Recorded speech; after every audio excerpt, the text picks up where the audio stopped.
Hey guys, Scott Sullivan here. Just wanted to tell you a couple of things. I've got this book here off my shelf called The God Delusion by Richard Dawkins.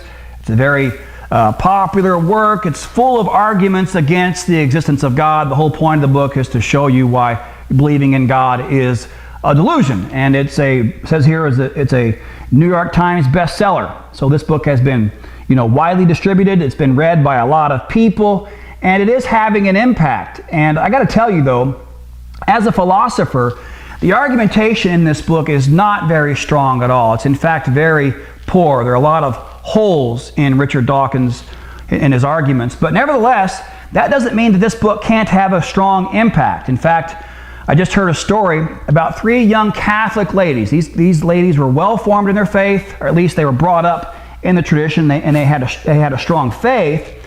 But they went away to a Catholic university, and they got together one night, and just 2 of them decided to read this book as a joke. They were going to read The God Delusion as a joke and, laugh it off and show each other how silly it was and refute it, and that was going to be the end of Richard Dawkins.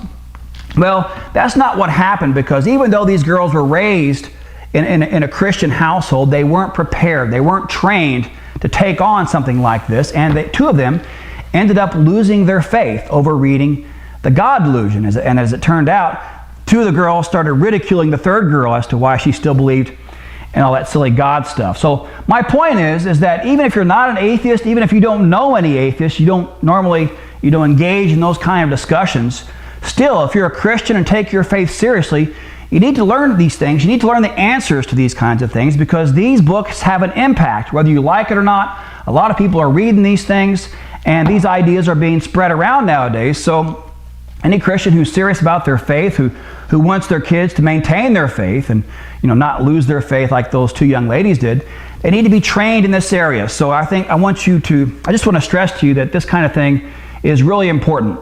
Also, I want to tell you about a new course I've got coming out in a couple of days. It's called How to Counter Atheism. And what this is it's a short little course on how to answer the most common arguments against the existence of God. So it's a good antidote, to this kind of thing. So be on the lookout for that. I think you'll find it very helpful.